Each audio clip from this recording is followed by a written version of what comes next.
ইউরোতে high voltage ম্যাচে আজ রাত ১টায় স্পেনের মুখোমুখি হবে ইতালি। অপর ম্যাচে রাত ১০টায় লড়বে ডেনমার্ক ও গেল বারের রানার্স আপ ইংল্যান্ড। এছাড়া সন্ধ্যা ৭টায় স্লোভেনিয়ার বিপক্ষে মাঠে নামবে সার্বিয়া। হাসান মেহদির রিপোর্ট। ইউরোপীয় ফুটবলে দুই জায়ান্ট স্পেন ও ইতালির লড়াই।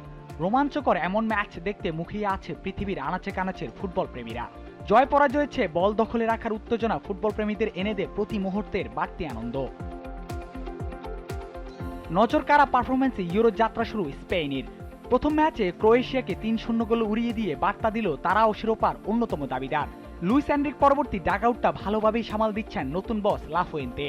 লামিনে ইয়ামাল, পেদ্রি ও কুকুরেলার মতো ইয়ংস্টারদের সঠিকভাবে কাজে লাগিয়ে উপহার দিচ্ছেন দারুণ ফুটবল। ইতালির বিপক্ষে ম্যাচটারও মাহাত্ম্য কম নয়। জিতলে শেষ ১৬ টিকিট প্রায় নিশ্চিত, আর হারলে মেলাতে হবে নানা সমীকরণ। এদিকে আলবেনিয়াকে ২-১ গোলে হারিয়ে টুর্নামেন্ট শুরু করেছে ইতালি। জয় পেলেও আশানুরূপ খেলার প্রতিদান দিতে পারেনি ইতালিয়ানরা। তবে স্প্যানিশদের সাথে কোনো ভুল করা চলবে না স্পালেত্তি শিষ্যদের। কোন মন্ত্র বলে ৩ বারের ইউরো চ্যাম্পিয়নদের কাবু করবেন সেই নকশা হয়তো সাজিয়ে রেখেছেন আজ্জুরি বস। তবে সাম্প্রতিক মুখোমুখি পরিসংখ্যান কথা বলছে তাদের বিপক্ষেই। শেষ ৩ দেখায় স্পেনের সাথে কোনো জয় নেই ডিফেন্ডিং চ্যাম্পিয়নদের। রাতের অন্য ম্যাচে ইংল্যান্ড লড়বে ডেনমার্কের বিপক্ষে। জুড বেলিংহামের একমাত্র গোলে সার্বিয়ার বিপক্ষে জয় পায় থ্রি লায়নরা। নামিদামি ফুটবলাররা থাকলেও আশানুরূপ খেলার উপহার দিতে পারছেন না অনেকেই। ডেনিশ বাধা উতরাতে গ্যারেথ সাউথগেটের শুরুর একাদশে দেখা যেতে পারে কোল পালমারকে। এছাড়া ২০২১ সালে ডেনমার্কের সাথে শেষ দেখা ২-১ গোলের জয় নিয়ে মাঠ ছেড়েছিল গতবারের ফাইনালিস্টরা।